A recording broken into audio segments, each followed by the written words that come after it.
चर्चेच्या दुसऱ्या मुद्द्याकडे मंडळी, हिंदी लादण्याच्या मुद्द्यावरून आता रस्त्यावरची लढाई लढली जाणार आहे। दोन्ही ठाकरेंनी तसं रणशिंग फुंकलंय। राज ठाकरेंनी ठणकावलंय, पहिलीपासून हिंदी सक्ती होऊ देणार नाही। त्या विरोधात येत्या 5 जुलैला गिरगाव चौपाटीवरून मोर्चा काढण्यात येणार आहे। त्या मोर्चात कोणताही झेंडा नसेल, तो पूर्ण मोर्चा मराठी माणसाचा असेल। मराठी हाच अजेंडा असेल। त्या मोर्चाचं नेतृत्व मराठी माणूस करेल। सरकारला एकदा कळू दे महाराष्ट्राच्या मनात काय ते। महाराष्ट्राची संपूर्ण ताकद 5 जुलै रोजी सकाळी 10 वाजता गिरगाव चौपाटीवर दिसेल। अशा वेळी मला हेही बघायचंय या मोर्चात कोण सामील होतंय आणि कोण नाही। शिक्षण तज्ञ, भाषा तज्ञांशी आम्ही बोलणार आहोत। विद्यार्थी पालकांशी संवाद साधणार आहोत। मोर्चाला येण्याचं आमंत्रण देणार आहोत। सरकारला एकदा कळू दे महाराष्ट्राच्या मनात काय आहे ते। हिंदी विरोधी मोर्चामध्ये सगळेजण सहभागी होतील। आम्ही महाराष्ट्रातल्या सगळ्या राजकीय पक्षांशी बोलणार आहोत।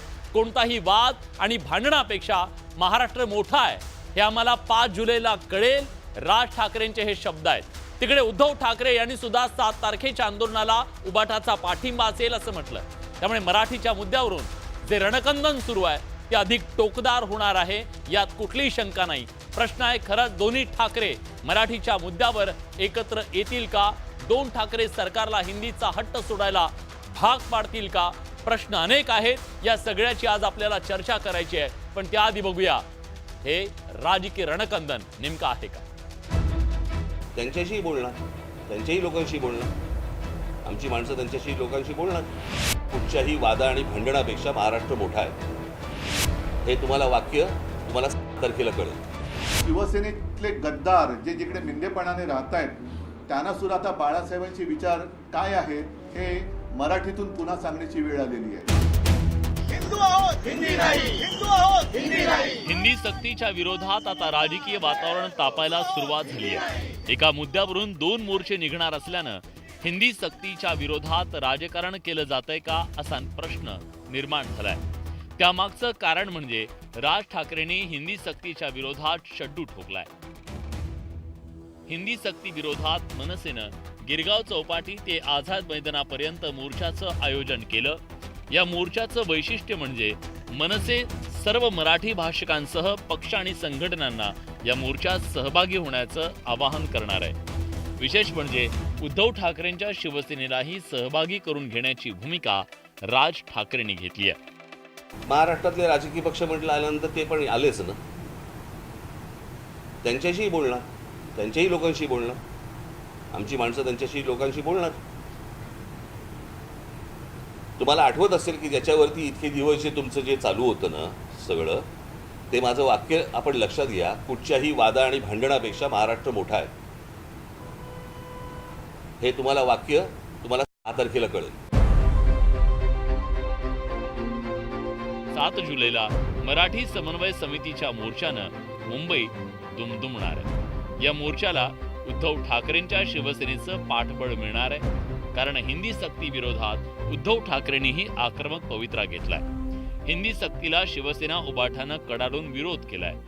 दरम्यान राज्य सरकारनं हिंदी सक्तीवर सर्वपक्षीय सहमती मिळवण्यासाठी प्रयत्न सुरू केले। त्याची जबाबदारी शालेय शिक्षण मंत्री दादा भुसेंवर सोपवण्यात आली आहे। सरकारकडून हिंदी भाषेविषयी सादरीकरण केलं जाणार आहे, पण उद्धव ठाकरेंनी सादरीकरणाचा मुद्दा साफ फेटाळून लावलाय। आता ही भाषिक आणीबाणी ते लागतंय, ही भाषिक आणीबाणी आहे आणि त्याचा विरोध हा आम्ही तर करणार आहोत। पण विशेष म्हणजे शिवसेनेतले गद्दार जे जिकडे निंदेपणाने राहत आहेत त्यांना सुद्धा आता बाळासाहेबांचे विचार काय आहेत हे मराठीतून पुन्हा सांगण्याची वेळ आलेली आहे। 7 जुलैला आझाद मैदानामध्ये धरणं आंदोलनाचा कार्यक्रम आम्ही करतोय। अधिवेशन त्यावेळेला चालू आहे।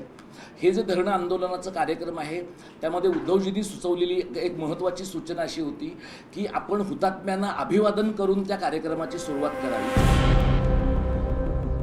हिंदी सक्तीच्या विरोधात 2 मोर्चे निघणार असल्यानं सत्ताधारीही उत्तर देण्यासाठी तत्परतेनं पुढे आले।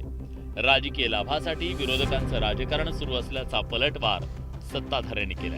हा दुटप्पीपणाची भूमिका झाली, पण सरकार कुठलीही दुटप्पीपणाची भूमिका घेणार नाही। ज्यांनी कोणी घेतली असेल त्यांच्या काळामध्ये त्याच्यावर आम्ही काही जात नाही। कोण काय म्हणालं, कोणी काय निर्णय घेतला आम्ही कधी सरकार म्हणून जो निर्णय घेतो तो जनतेच्या हिताचा घेतो, सर्वसामान्य माणसाच्या हिताचा घेतो. हिंदी सक्तीवरून ठाकरे बंधूंनी आक्रमक पवित्रा घेतला. मागील काही महिन्यांपासून दोन्ही भाऊ एकत्र येण्याची चर्चा सुरू होती, मात्र अजून कुणीही युतीचा प्रस्ताव दिला नव्हता. त्यातच आता राज ठाकरेंनी मोर्चात कोण येणार हे बघणार असं वक्तव्य केलं. तसंच वादापेक्षा महाराष्ट्र मोठा आहे असंही राज ठाकरेंनी सांगितलं. हिंदी सक्तीच्या विरोधात मोर्चे निघणार असल्यानं एकत्र येण्याची नांदी असेल का हे आता लवकरच स्पष्ट होईल. संतोष गोरे, न्यूज 18 लोकमत, मुंबई.